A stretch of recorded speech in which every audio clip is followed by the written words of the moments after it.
장이 끝나도 투자는 끝나지 않는다. 안녕하세요. 어예진의 방과 후 목돈연구소 어예진입니다. 9월 16일 화요일 코스피가 5거래일 연속 사상 최고치를 경신했습니다.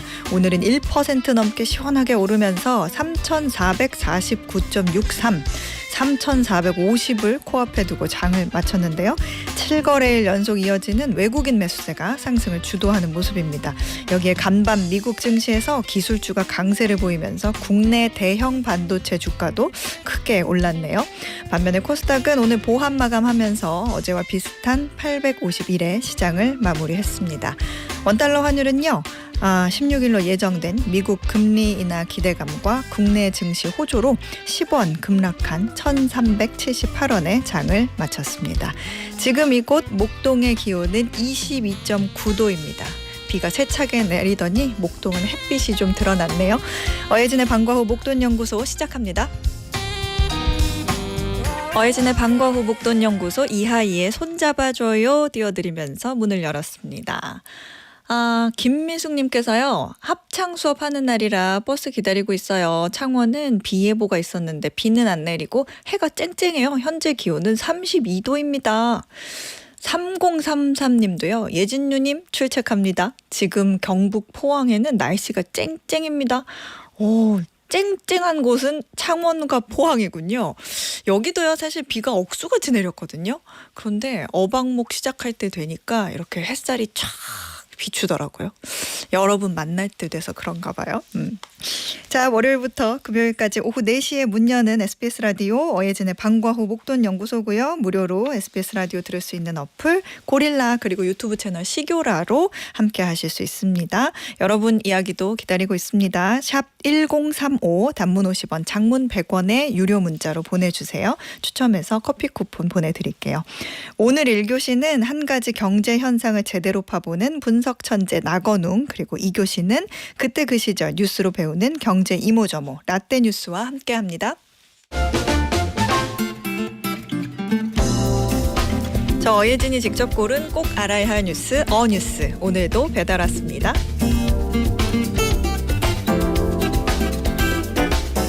요즘은 머리 자르러 미용실 가면 기본 2만 원은 줘야 하죠. 지역에 따라 디자이너 직급에 따라 거기다 머리 기장에 따라서도 가격이 천차만별인데요. 비싼 곳은 커트 한 번에 5만 원이 훌쩍 넘는 곳도 있습니다. 미용 요금도 얼마나 올랐는지 통계가 나오는데요. 1년 새 3.5%가 올랐습니다. 3.5%면 우리나라 평균 물가 상승률의 2배에 달하는 수준입니다. 머리가 짧은 사람들은 3, 4주에 한 번, 염색이 필요한 사람들은 한두 달에 한 번 정도는 미용실에 가야 하니 비용이 만만치 않죠. 그래서일까요? 요즘은 셀프 미용에 도전하는 사람들이 점점 늘고 있다고 합니다. 새치 염색 정도는 집에서 직접 하고요. 머리도 인터넷 영상을 보며 스스로 자른다고 합니다. 그래서 요즘 소셜미디어를 보면 셀프 커트와 염색, 펌 과정을 단계별로 알려주는 영상이 넘쳐나는데요. 조회수도 수십만에서 수백만 회가 넘을 정도로 관심 갖는 사람이 많습니다. 유통업체들도 발빠르게 대응하고 있습니다. 생활용품 전문점에서는 5,000원짜리 이발기와 미용 가위 그리고 셀프 다운 펌 키트가 불티나게 팔리고 있고요. 또 다른 뷰티 편집숍에는 다양한 염색, 펌 제품들이 100여 종 넘게 깔려 있습니다. 문제는 미용실인데요. 올해 들어서만 8,000곳 넘게 문을 닫았다고 합니다. 미용업은 워낙 많이 없어지기도 하고 그만큼 많이 생기기도 하는 특징이 있지만 요즘 같은 추세는 미용업계에겐 부담이 될 수밖에 없습니다.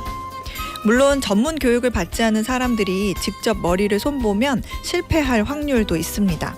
결국 미용실에 가서 복구하는 비용이 더 들 수도 있고요. 저도 미용실값 아낀다고 아이 머리를 직접 이발해줬다가 한동안 참 미안해지는 바가지 머리를 만들어줬던 기억이 나네요. 그래도 셀프 미용 트렌드가 나쁘지 않아 보이는 건 돈도 아끼고 완벽하지는 않아도 작은 도전으로 보람까지 얻을 수 있다는 겁니다. 가위질 하나에도 물가가 느껴지는 요즘 머리카락만 자라는 게 아니라 셀프 미용이라는 새로운 라이프 스타일도 함께 자라나는 것 같습니다. 이상 어뉴스였습니다.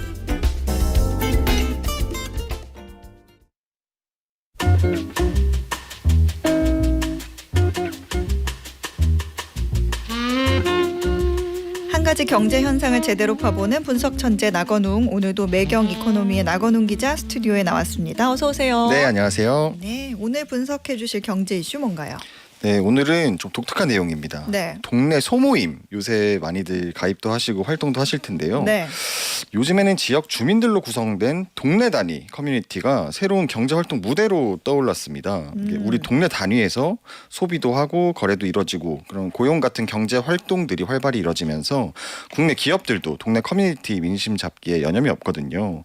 과거에는 플랫폼들이 뭐 전국 단위 글로벌을 겨냥해서 마케팅을 했다면은 이제는 오히려 범위를 확 좁혀가지고 동네를 타겟팅한 서비스와 마케팅을 공격적으로 전개해 나가는 모습입니다. 그래서 불황 속에서 이른바 하이퍼 로컬 경제가 온오프라인을 막론하고 새로운 돌파구로 떠오르고 있는 요즘 현상을 심층 분석해 보도록 하겠습니다. 동네 커뮤니티. 네.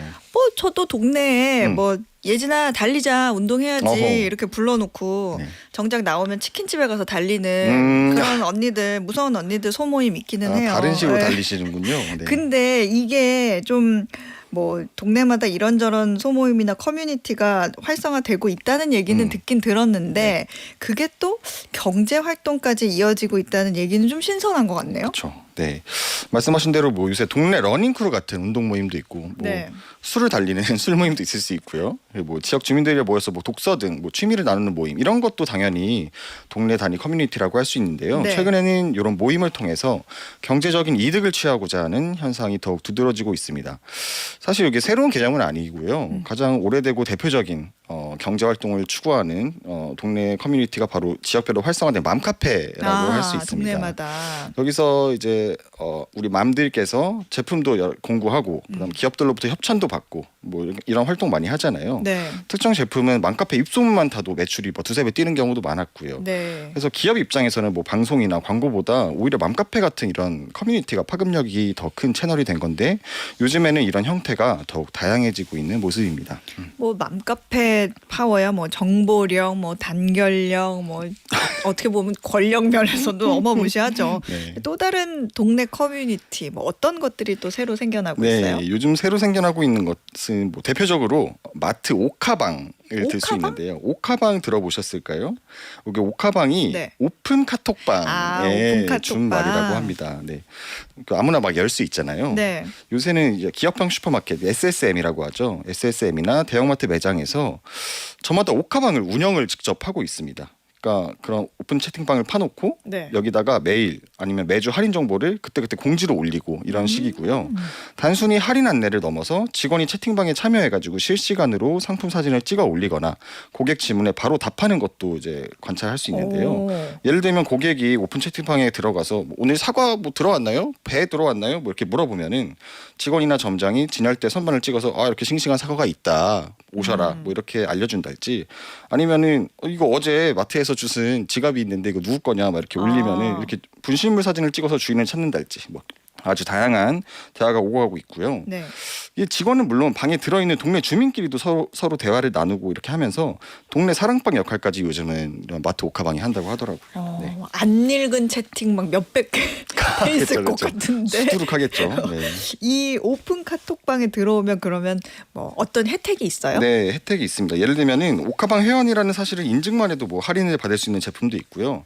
제가 직접 이런 오카방을 운영하는 마트나 슈퍼마켓에 들어가 보면은 여기저기에 그 매장 안에도 붙어 있어요. 오카방 멤버 할인 뭐 이런 오. 전단지가 여러 붙어 있기도 하고요. 네. 예를 들면 뭐 신선식품 사전 구매 예약 이런 것도 할 수 있습니다. 뭐 몇 시에 뭐 사과 사러 갈 텐데요. 없으면 곤란하니까 미리 준비하거나 발주해 주세요. 뭐 이렇게 얘기를 할 수도 있고요. 세상에. 그리고 오카방에서 회원끼리 공동구매 관련 대화도 나눌 수 있습니다. 이게 오늘 공지 보니까 뭐 수박이 세일이더라. 이걸 여러 개 살 건데 어차피 세일이니까 이거 오늘 함께 사러 가실 분 이렇게 공급 멤버를 모으는 등 이런 대화들이 심심치 않게 나오고 있습니다. 네. 그러니까 이제 동네 마트 단골을 온라인으로 이렇게 탁 묶어둔 맞아요. 그런 셈이네요. 어쩐지 그 요즘에 마트 전단지가 예전에는 신문에 껴서 왔는데 그쵸. 요즘에는 안 껴서 오더라고요. 맞아요. 생각해 보니까 신문 보는 사람도 줄고 전단지를 이렇게 뿌리는 대신에 이렇게 오카방이 오픈 카톡방이 운영되고 있었네요. 나만 몰랐네. 그렇죠. 이제 오늘부터 아셨으니까 찾아봐야 한번 지역에 마트 네. 있으시면은 찾아보세요. 아마 있을 겁니다. 네. 그러니까 말씀하신 대로 요새는 전단지 역할을 옥하방이 대신하고 있는데 네. 다른 점이 있다면은 전단지는 이렇게 일방적인 홍보잖아요. 근데 옥하방은 양방향 대화가 가능하다는 점이 좀 다르고요. 이런 게 옥하방이 굉장히 활성화되어 있는데 예를 들면 전국에 GS 더 프레시가 450개 가맹점 정도가 있는데 여기서 네. 절반이 넘는 250여 개 지점이 직접 옥하방을 운영합니다. 이거는 본사가 그렇군요. 운영하는 건 아니고요. 네. 점주분들께서 직접 내 가게의 매출을 올리고 싶은 수요가 있기 때문에 이렇게 직접 운영을 하시는 겁니다. 그래서 인기 지점 같은 경우에는 오픈 채팅방에 들어있는 사람이 1,000명이 넘을 정도로 이렇게 활성화된 오픈 채팅방도 많고요. 서울의 모 지점 점장, 옥하방을 운영하고 있는 점장에게 물어보니까 작년 11월에 처음 시작했다고 하더라고요. 네. 그때는 매출이 600 정도, 1일 600 정도였는데 지금은 750까지 늘었다고 자랑하더라고요. 그러니까 옥하방의 매출 증대 효과가 분명히 있다. 효과가 그걸 있네요. 느끼고 있다. 그래서 옥하방 속에 이제 이런 유대감이 생기잖아요. 이런 걸 무기로 타 경쟁사로 이탈하지 못하도록 아까 말씀하신 대로 동네 단골을 이렇게 온라인으로 가둬두는 이런 로깅 효과가 뛰어나다고 합니다. 그렇군요. 마트 말고는 또 어떤 업종에서 이런 동네 커뮤니티 역할이 좀 활성화되고 있어요? 요새는 편의점도 이런 비슷한 기능을 추가를 하고 있어요. 편의점. 네, 예를 들면은 예전에 제가 한번 소개해드린 적이 있는데 매장을 여러 개 운영하는 다점포 점주분 같은 네네. 경우에는 비슷한 동네에 한 번에 여러 개를 운영하시는 경우가 많거든요. 그러면은 자기가 직접 카페를 운영하면서 거기다 할인 정보를 해주고 이거 카페 보고 오신 분들은 뭐 할인해주겠다 뭐 이런 식으로 되게 적극적으로 마케팅을 하기도 하고요. 본사 차원에서 진행하는 동네 커뮤니티 프로그램도 있는데요. 예를 들면 CU에서는 최근에 뭐 나만의 온라인 점포라는 기능, 점주용 기능을 넣었어요. 네. 그러니까 본사가 직접 마케팅을 하는 게 아니라 점주가 자기 상권에 맞춰서 뭐 할인이나 프로모션을 직접 기획할 수 있도록 돕는 겁니다. 그러니까 그 지역 상권은 점주가 제일 잘한다고 판단을 해서 뭐 여기는 학교 근처면은 뭐 과자를 뭐 할인 프로모션 하십시오. 네. 뭐 노인분들이 많으신 데면 뭐 노인용 용품을 할인 프로모션 하십시오. 이런 식으로 재량을 주는 거고요. 실제로 한 서울 초등학교 앞에 점포에서는 점주가 직접 어린이 간식 큐레이션이랑 생일 쿠폰 이런 걸 제공했는데 야, 단골 초등학생 고객 수가 30% 늘어났고 그리고 이제 여기다가 동네 주민 고객이 직접 댓글을 달거나 네. 뭐 없는 제품을 발주할 수 있도록 요청하는 이런 기능도 넣었다고 합니다. 오프라인으로는 사실 서로 얼굴은 이렇게 잘 모르지만 활성화된 게 그래도 유통업종이라서 가능한 것 같긴 맞아요. 한데 온라인 플랫폼이 동네 커뮤니티를 이렇게 겨냥을 해가지고 운영하는 그런 서비스는 없을까요? 사실 대표 주자가 그 당근이죠. 당근이라는 말 자체가 사실 당신 근처 마켓이라는 네. 이름으로 출발했을 정도로 태생부터 이런 동네 커뮤니티를 겨냥해서 출발한 플랫폼인데요. 뭐 우리가 흔히 쓰는 중고거래 외에도 최근에는 뭐 부동산이나 구인구직이나 이런 식으로 동네 단위 거래를 기능을 확장을 하고 있고요. 네. 요새는 당근을 통해서 동네 소모임을 만드는 사람들도 많아졌잖아요. 요새 가장 인기 있는 모임 중에 하나가 소분 모임이라고 합니다. 소분 모임 네. 뉴스에서 본 적 있어요. 맞아요. 이 소분 모임은 뭐 코스트코 같은 창고형 마트나 도매시장에서 대량으로 산 제품을 동네 주민끼리 나눠서 살 수 있는 그런 모임을 만드는 건데요. 네. 뭐 세제나 두루마리 휴지 같은 생필품부터 해서 뭐 신선식품까지 품목이 다양하다고 합니다. 그래서 당근에게 물어봤는데 2025년 7월 기준으로 신규 소분 모임 수가 전년 대비 8.5배 늘었다고 하고요. 유명한 소분 모임 있어요. 뭐 알려달라고 하니까 뭐 예를 들면 서울 양평 자취생 코스트코 모임, 뭐 세종시 소분 모임, 뭐 서울시 양재 꽃 소분 모임, 뭐 이런 아마 이제 코스트코 모임은 진짜 전국에 아마 다 생겨나고 있는 것 같아요. 그게 멤버십이다 보니까 사실 코스트코 입장에서는 그러네요. 좀 가슴이 아플 만한데 이런 게 계속 생겨나고 있습니다. 하긴 요즘에 맞벌이도 많고 외식 배달 많이 하니까 장 보면서 이거 해 먹어야지 하고 샀다가 맞아요. 너무 많으니까. 너무 피곤해서 그냥 배달 시켜 먹자 하기도 맞아. 하고 네. 먹성 좋은 사람이 또 집에 없으면 결국에는 냉동실 행으로 가가지고 맞아요. 쌓이잖아요. 쓰레기가 되거나. 네, 근데 또 이제 대량으로 파는 것만 또 가격이 좋다 보니까 이렇게 소분을 해가지고 빨리 먹고 또 맞습니다. 필요할 때 신선한 거 또 사서 나누고 좋은 것 같긴 하네요. 싸게 살 수도 있고요, 확실히. 네. 그러네요. 박은희 님도 동네 공구마트 2개 가입했더니 냉동실에 차곡차곡 쌓여서 가족들이 그만 좀 사라고 난리네요. 요즘은 3번 사고 예약합니다. 공구마트가 있군요. 최영민 님도 저는 동네 공구마트에서 신선식품부터 생필품까지 모든 소비를 하는 것 같다고. 공구마트가 있군요. 저 찾아봐야 되겠어요. 그렇죠. 이게 동네 자영업자들도요. 사실 동네 주민들을 타겟으로 할 수 있는 마케팅이 생각해보면 이런 식이면 많을 것 같거든요. 맞습니다. 사실 동네 상점들은 입소문이잖아요. 맞아요, 앞집 맞아요. 소개, 옆집 소개 이런 식이라서. 그러니까 당근 같은 경우는 요새 이게 뭐 비즈니스 수익 모델이거든요. 네. 그러니까 자영업자가 자기 매장을 동네 주민에게 노출할 수 있도록 어떤 광고 서비스, 비즈 프로필이라는 광고 서비스를 운영 중인데요. 이게 쉽게 말해서 당근은 어쨌든 그 위치 기반으로 뭐 3km 이내 뭐 이런 식의 주민들에게만 노출되는 거잖아요. 네. 거기에서 사장님들이 주민들에게 노출시킬 수 있는 SNS를 운영하신다고 보면 쉽고요.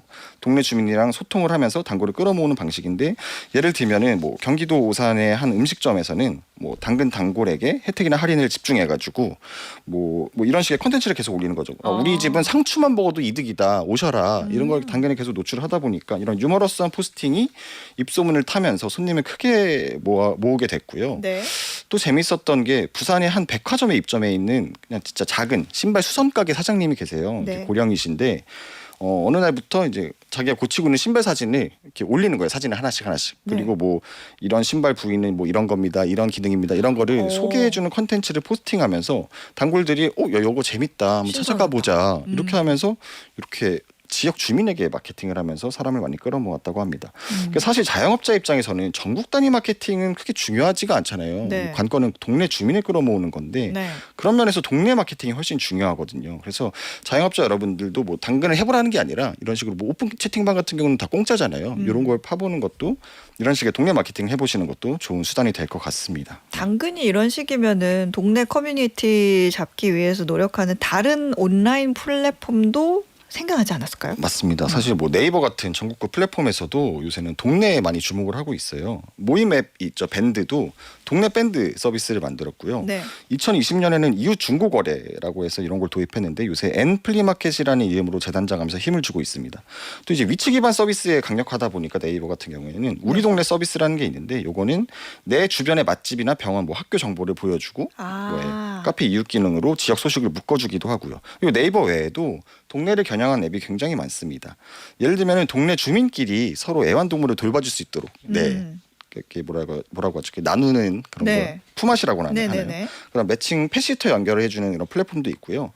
지역 마트 할인 정보를 모아서 알려주고 배달까지 해주는 앱도 있고 뭐 지역 기반으로 알바를 매칭해주는 앱들도 있고 이런 것들 동네 단위로 겨냥해서 운영하는 앱들이 인기를 끌고 있습니다. 여러 업종 기업들이 뭐 뛰어들고 있네요. 네. 근데 왜 언제부턴가 그러게요. 왜 이렇게까지 동네 커뮤니티가 막 생겨나면서 주목을 받는 걸까요? 맞습니다. 핵심은 아까 말했던 로깅 효과, 그러니까 다른 곳으로 이탈하지 않도록 내 거에 묶어놓는 로깅 효과가 진짜 인상적인데요. 그러니까 내가 사는 동네에서 관계를 맺으면은 다른 플랫폼으로 쉽게 옮겨가지 않는 이런 효과를 노리는 겁니다. 네. 여기에는 아까 뭐 공구나 소분처럼 실제 누릴 수 있는 경제적인 혜택도 있지만요, 심리적인 요인도 있습니다. 그러니까 이거 내가 보고 나서 이거 우리 동네만의 혜택이네. 이거는 나만 아는 소식인데 뭐 이런 인식이 이런 인식에서 만족감을 얻게 되는 거죠. 네, 이렇게 되면은 소비 충성도가 높아지고 반복 소비 또 재구매로 이어지게 됩니다. 그리고 일각에서는 글로벌 SNS 확산에 따른 피로감 여기에 따른 반발작용이라는 해석도 있어요. 네. 그러니까 뭐 우리가 자주 맨날 들어가는 유튜브나 인스타 같은 경우에는 너무 익명적이고 너무 넓고 범위도 그렇죠. 너무 경쟁적이고 이런 느낌이 있는데 반면에 동네 커뮤니티 같은 경우에는 인근에 실제 거주하고 또 실제로 만날 수도 있는 이웃 그리고 실물 거래가 바탕이 되다 보니까 참 정겹기도 하고 뭔가 좀 유대감이 소속감이 더 강해지는 거죠. 그런 것 같아요. 동네 커뮤니티가 이제 잘만 활용이 되면 너도 나도 윈윈한 어떤 좋은 그림이 그려질 것 같기는 한데 맞습니다. 혹시나 부작용은 없을까요? 네, 부작용 요새 동네 커뮤니티가 너무 빨리 늘어나는 상황이다 보니까 네. 어쩔 수 없이 부작용에 대한 우려도 나오기는 나오는데요. 대표적으로는 지역 격차 얘기가 나옵니다. 지역 격차? 네, 지역마다 사실 소득 수준이나 인구 구조나 이런 게 좀 다르잖아요. 네. 그러다 보니까 활성화되는 동네 커뮤니티의 양이나 질 면에서 차이가 생기면서 지역 간 양극화가 커뮤니티에도 생긴다. 예를 들면 뭐 젊은 세대가 많은 곳, 뭐 고령 세대가 많은 곳 이런 곳에서는 확실히 커뮤니티 활성화 차이가 날 수도 있고 소득 수준에 따라서도 이런 게 조금은 달라진다고 하더라고요. 그거는 남의 커뮤니티를 봤기 때문이네요. 그렇죠. 네. 그렇죠. 남의 보고 커뮤니티. 비교했기 때문이네요. 저기는 커뮤니티가 너무 활성화도 돼 있고 올라오는 물건도 좋고 한데 왜 우리는 이런 거야? 이렇게 생각하면서 기분이 나빠질 수도 있고요. 그리고 이제 뭐 이거는 가입하는 멤버 입장에서 설명을 드린 거고 네. 자영업자나 기업 입장에서는 지나친 상업화를 지양해야 될 필요도 있습니다. 그러니까 커뮤니티를 운영을 하되 이게 단순 홍보 공간처럼 변질이 되면은 주민들이 언제든 떠나갈 수가 있거든요. 네. 이게 결국에는 운영하시는 사람들 얘기를 들어보면은 소통 재미 이런 것과 혜택의 균형을 맞추는 게 관건이다. 이런 얘기를 하더라고요. 그렇군요. 기업과 자영업자 입장에서는 어떤 전략이 좀 필요할까요? 네, 아까 말씀드린 대로 이제 소통과 재미와 혜택의 균형을 맞추는 게 중요한데 좀 또 중요한 게 지속성입니다. 단발 이벤트가 아니라 지속적 관계 관리가 필요하고요. 그러니까 뭐 할인뿐만 아니라 동네 행사나 날씨, 생활 팁 같은 콘텐츠를 꾸준히 제공해야 되고 동네 특성에 맞는 맞춤형 전략도 중요하다고 합니다. 네. 이 동네 커뮤니티가요 경제를 넘어서 사회적으로 주는 의미가 좀 있겠어요. 맞습니다. 누군가는 이거 되게 좀 거창하게 하긴 한데 뭐 해체된 공동체주의의 회복이다. 뭐 이런 말도 나오더라고요. 그리고 사실 동네 커뮤니티의 순기능 중에 뭐 미아 찾기, 실종자 찾기, 뭐 급히 헌혈자 찾기 뭐 이런 것들이 올라오면은 온 동네 커뮤니티 멤버가 나서가지고 빠르게 문제를 해결하는 이런 따뜻한 풍경, 이런 미담도 나오고 있거든요. 순기능이 있네요. 네, 그래서 참 이게 온라인 서비스가 오히려 오프라인 인간관계 회복 계기가 되고 있는 점이 아이러니하면서도 공동체 회복에 대한 기대감을 키우는 요즘인 것 같습니다. 그렇군요. 네, 지금까지 매경 이코노미 나건웅 기자였습니다. 고맙습니다. 네, 감사합니다. 네, 저희는 CBMS의 동네 한 바퀴 듣고 1교시 마무리하겠습니다. 매주 월요일부터 금요일 오후 4시부터 5시까지 경제에 관한 모든 것을 충전하는 시간 SBS 라디오 어예진의 방과후 목돈연구소와 함께하고 계십니다. 오늘에서야 이 제 헤어스타일의 변화, 파격 변화를 보신 분들이 계세요. 안설님께서 소장님 어제 다시 듣기로 만났는데요. 머리 스타일 바뀌셨다는 얘기 듣고 어찌나 궁금하던지요. 저도 자르고 싶네요. 충동 조장 금지입니다. 그러게요. 우리 어방목 단발 열풍 한번 가나요? 네. 오정숙 님도요. 소장님 단발 더 어려 보이고 잘 어울려요. 저도 단발로 할까 봐요. 그렇다니까. 제가 사실 그거 노린 거예요. 어려 보이는 거. 어제 치과에 갔는데 원장님이 엑스레이를 보시면서 4학년에 접어들게 되면 이제 생각지도 못한 여기저기가 불편해지죠 하셔서 제가 부들부들했다는 그런 얘기가 있습니다. 단발로 했더니 확실히 그런 얘기 많이 듣는 것 같긴 해요. 충동 조장은 아니고요. 네. 2349님께서는 문자 처음 보내주셨어요. 이 시간대가 아이 학원 가서 라디오 들으면서 유용한 정보 공부해보려고요. 서울 지역은 비가 많이 오네요. 오늘도 좋은 방송 부탁드려요. 해주셨습니다. 자녀분 학원 가서 라디오 들으실 수 있으면 이제 학원 더 많이 다녀야 되나? 2349님 앞으로도 자주 봬요. 자, 오늘의 퀴즈 풀고 2교시로 넘어가 보겠습니다. 2차 민생회복 소비쿠폰 지급을 앞두고 정부가 주의를 당부했습니다. 소비쿠폰 관련 안내라며 문자 메시지 속에 인터넷 주소, URL이 담겨온다면 절대 누르지 말라는 건데요. 만약 URL을 누르면 휴대전화에 악성 앱이 설치돼 개인정보나 금융정보가 탈취되는 피해가 발생할 수 있기 때문입니다. 자, 여기서 오늘의 퀴즈 나갑니다. 문자 메시지와 낚시의 합성어로 문자 속 링크를 클릭해 휴대전화를 해킹하는 방식의 범죄 수법을 뜻하는 말은 무엇일까요? 보기 있습니다. 1번 스미싱, 2번 스매싱, 3번 아이싱. 1번 스미싱, 2번 스매싱, 3번 아이싱. 정답 아시는 분들은 단문 50원, 장문 100원의 유료 문자 샵 1035나 무료 어플 고릴라로 보내주시면 됩니다. 당첨되신 분들 중에 추첨해서 편의점 상품권 보내드릴게요.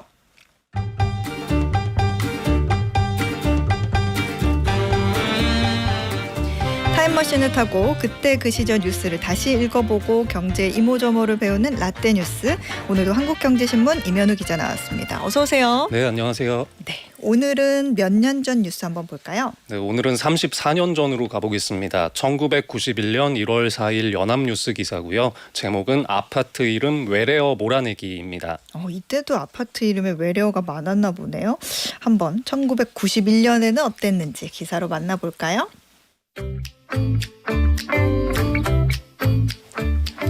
말하고 듣기에 아리송한 외래어를 몰아내고 쓰기 편한 우리말 이름을 붙인 아파트들이 늘어나고 있습니다. 내무부가 아파트 이름에서 외래어를 추방하기 위해 아파트 사업 계획을 승인할 때 사업자에게 우리말을 써서 등록하도록 권장하는 등 행정 지도를 한 결과 전국의 652개 아파트 단지가 이름을 바꿨습니다. 부산 괴정동 한일맨션의 경우 분양할 때는 외래어 이름을 썼으나 등기를 하기 전 주민들과 협의해 하나로 아파트라는 우리말 이름을 사용키로 했고, 울산 방어동의 릴리맨션은 백합 아파트로 표기를 변경했습니다. 이 운동에 호응한 아파트 가운데는 가구파, 들국화, 아름, 하나, 복사골, 비둘기, 민들레 등등 싱싱하고 고운 우리말이 많아 아파트 이름 외래어 추방 운동의 효과와 가능성을 보여줬습니다. 내무부는 새로 짓는 아파트에 대해 신규 등록 허가 때 외래어를 피하고 우리말을 쓰도록 계속 권장하기로 했습니다. 요즘에는 이제 아파트 이름, 이제 시공사 이름이 들어간 뭐 레미땡 뭐 이런 것들이 너무 많으니까 붙이고 붙여서 뭐 리버뷰 힐스 더 포레스트 뭐 난리 나잖아요. 점점 네. 길어지잖아요. 근데 이게 34년 전에도 비슷한 그런 논란이 있었군요. 네, 뭐 고급스러움을 부각하기 위해서 뭐 말씀하신 멋진 외국어 단어들 합성해서 장명하는 경우 참 많은데요. 네. 한동안 시어머니가 못 찾아오시게 일부러 이름 어렵게 적는다. 뭐 이런 얘기 농담으로도 많이 돌았죠. 근데 그 뭐냐 그 기사 양반 포레머시기요. 그러니까요. 근데 이제는 하도 길어지다 보니까 어르신 아니고 저 같은 사람도 못 외우는 단지 좀 많아지는 것 같아요. 맞아요. 네. 이게 그러고 보면 옛날 아파트 이름들은 뭔가 좀 짧고 직관적이었어요. 뭐 주공 아파트, 네. 뭐 현대 아파트, 뭐 목동 아파트 이런 식으로. 그러니까 뭐 공급 주체라든지 뭔가를 이렇게 좀 심플하게 보여주는 방식이 많았죠. 네, 맞습니다. 해방 이후에 우리나라에서 최초로 지은 현대식 아파트는 1957년에 준공된 종암 아파트인데요. 성북구 종암동에 있다고 해서 지명만 간단하게 붙여서 이름을 지었습니다. 그리고 단지를 이룬 아파트로 국내 최초 사례는 1962년에 지은 마포 아파트가 있는데요. 여기도 이름만 들으면 어디 있는지 바로 알 수 있죠. 이제 마포구 도화동에 있습니다.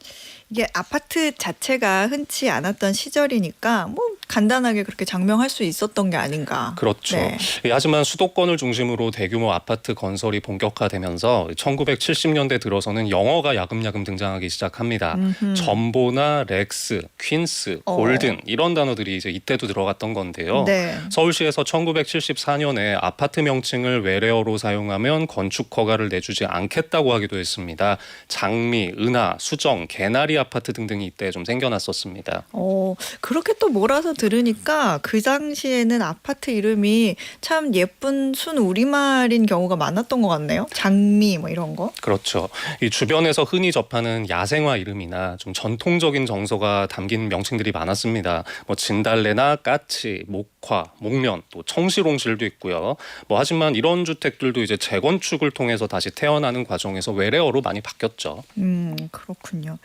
이게 2000년대 들어서 뭔가 조금 더 세련돼 보인다고 생각을 해서 그런가? 아니면 눈에 띄어야 좀 잘 팔려서 그런가? 건설사들이 좀 브랜드를 내걸기 시작하면서 외래어 사용이 조금 더 두드러진 것 같아요. 맞습니다. 이 외환위기라는 경제적인 상황과도 조금 연관지어서 볼 수 있을 것 같은데요. 이 정부에서 1998년에 주택 경기를 부양하기 위해서 민간 아파트 분양가를 자율화했습니다.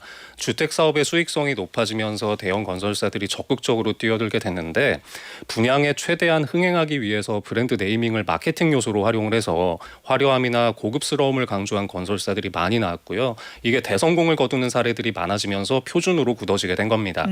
이 아파트 이름에 브랜드를 붙인 첫 번째 사례는 2000년에 출시된 이편한 세상으로 기록이 돼 있고요. 이후에 이제 비슷한 시기에 레미안이나 자이, 푸르지오, 힐스테이트, 롯데캐슬 등등이 쏟아져 나오게 됩니다. 이 현재는 시공능력평가 상위 50위 안에 드는 건설사 중에 주택 브랜드를 순 우리말로만 쓰는 곳은 한 곳도 없습니다.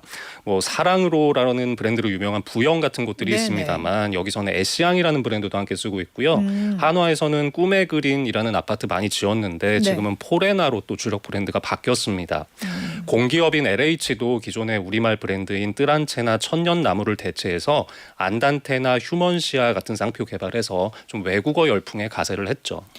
또 요새는 그 동네 이름하고 건설사 브랜드만으로는 차별화가 안 된다. 네. 우리도 뭔가 조금 더 근사하고 멋진 단어를 붙여보자 해가지고 많이들 더 갖다 붙이잖아요.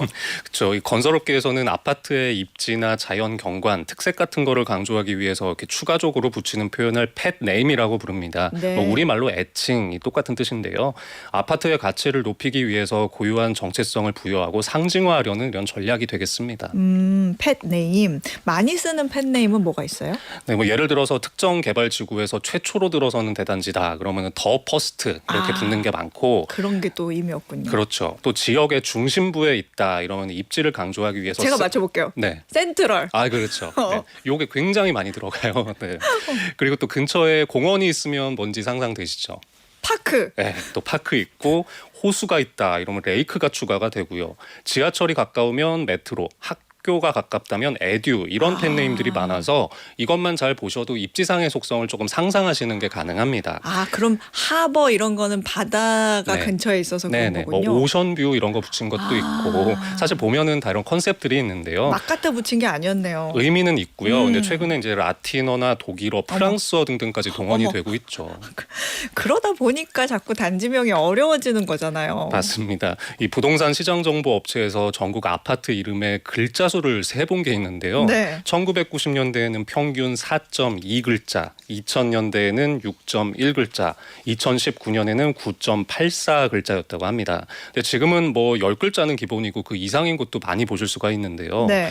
이 소장님 혹시 우리나라에서 이름 제일 긴 아파트가 몇 글자인지 아세요? 10글자가 기본이 됐다. 그러면 한 17 정도? 네, 근데 정답이 25글자 아파트가 25까지 있어요. 간다고요? 네. 여기 뭐예요? 사례를 하나 보여드리면 네. 광주 전남 공동 혁신도시 빛가람 대방 엘리움 로얄 카운티 1차 아파트가 있는데요.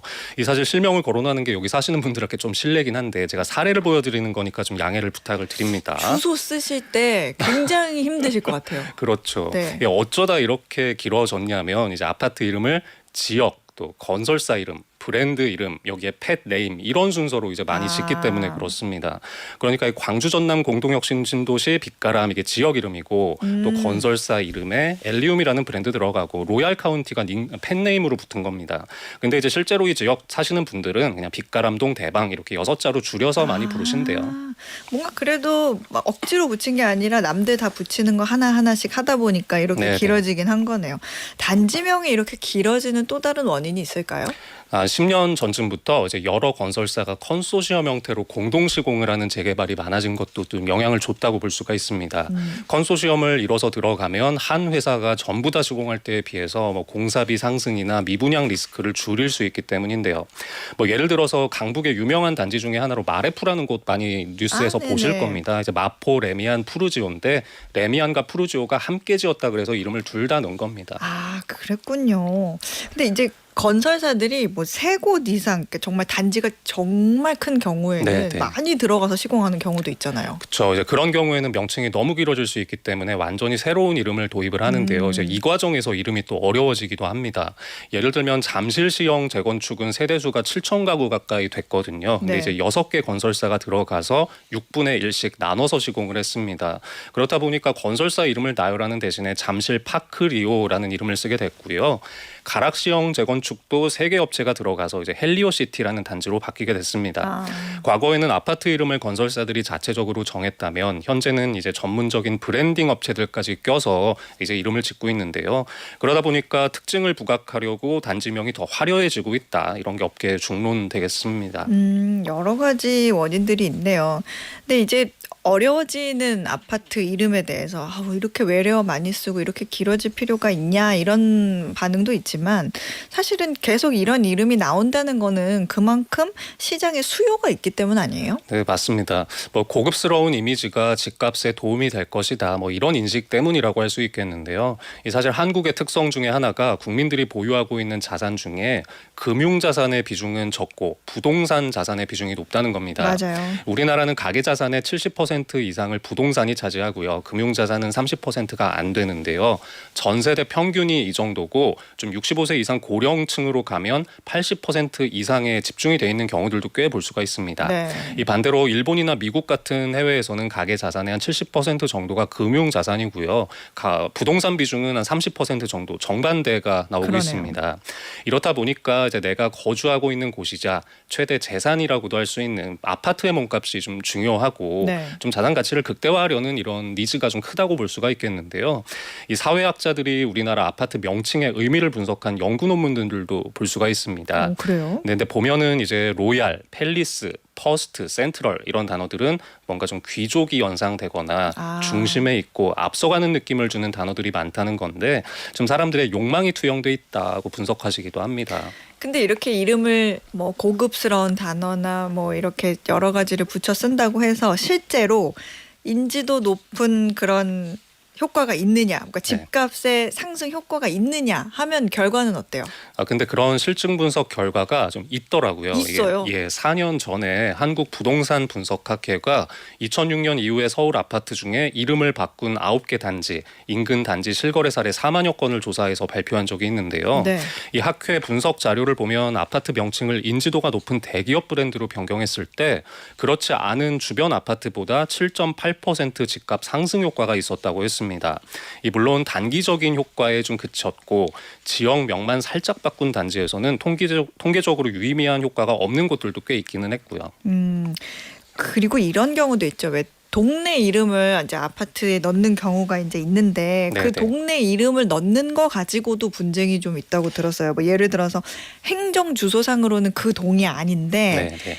조금 더 옆 동네의 집값이 조금 더 비싼 동네의 이름을 조금 바꿔서 붙였다. 네. 그랬더니 그 옆 동네 사람들이 왜 우리 동네 이름을 그렇게 붙이냐. 맞아요. 이런 경우 있었잖아요. 네, 그래서 좀 간혹 기싸움이 벌어지는 사례들도 좀 볼 수가 있는데요. 네. 뭐 예를 들어서 행정구역상으로는 신정동이나 신월동에 있는 아파트에서 목동이라는 이름을 좀 붙인다거나 방화동의 아파트들이 마곡, 또 효창동 아파트가 용산을 넣는 식인데요. 이 사실 실제 생활권은 뭐 그렇게 멀지 않을 수는 있지만 네. 소위 부동산 시장의 상급지라고 불리는 지역 이름을 부각시키려는 목적이 좀 깔려 있기는 합니다. 이 작년에는 흑석동에서 재개발 사업을 추진하는 업체가 아파트 이름에 서반포라고 홍보를 했다가 존재하지도 않는 지명을 왜 넣느냐. 서반포는 사실 없거든요. 그쵸. 그래서 좀 구설수에 오르기도 했는데 여기는 아직 단지명이 확정되진 않았습니다. 이렇게 복잡해지는 아파트 이름들 어떻게 봐야 돼요? 사유재산이니까 뭐 그래 존중합시다라는 주장도 있고 네. 이건 혼선을 좀 막기 위해서는 좀 어느 정도 가이드라인을 마련해야 되지 않겠냐 이런 말도 나올 것 같은데. 네, 사실 뭐 말씀대로 사유재산이기 때문에 아파트 이름은 건설사 주민들이 자유롭게 지을 수가 있습니다. 앞서 내무부나 서울시가 아파트 이름의 외래어를 자제하도록 지도했던 옛날 뉴스들을 좀 보여드렸습니다만 네. 이 당시에도 이런 거를 강제하기는 좀 어려웠고요. 좀 권위주의 정부 시절이라서 가능했던 측면이 있을 것 같습니다.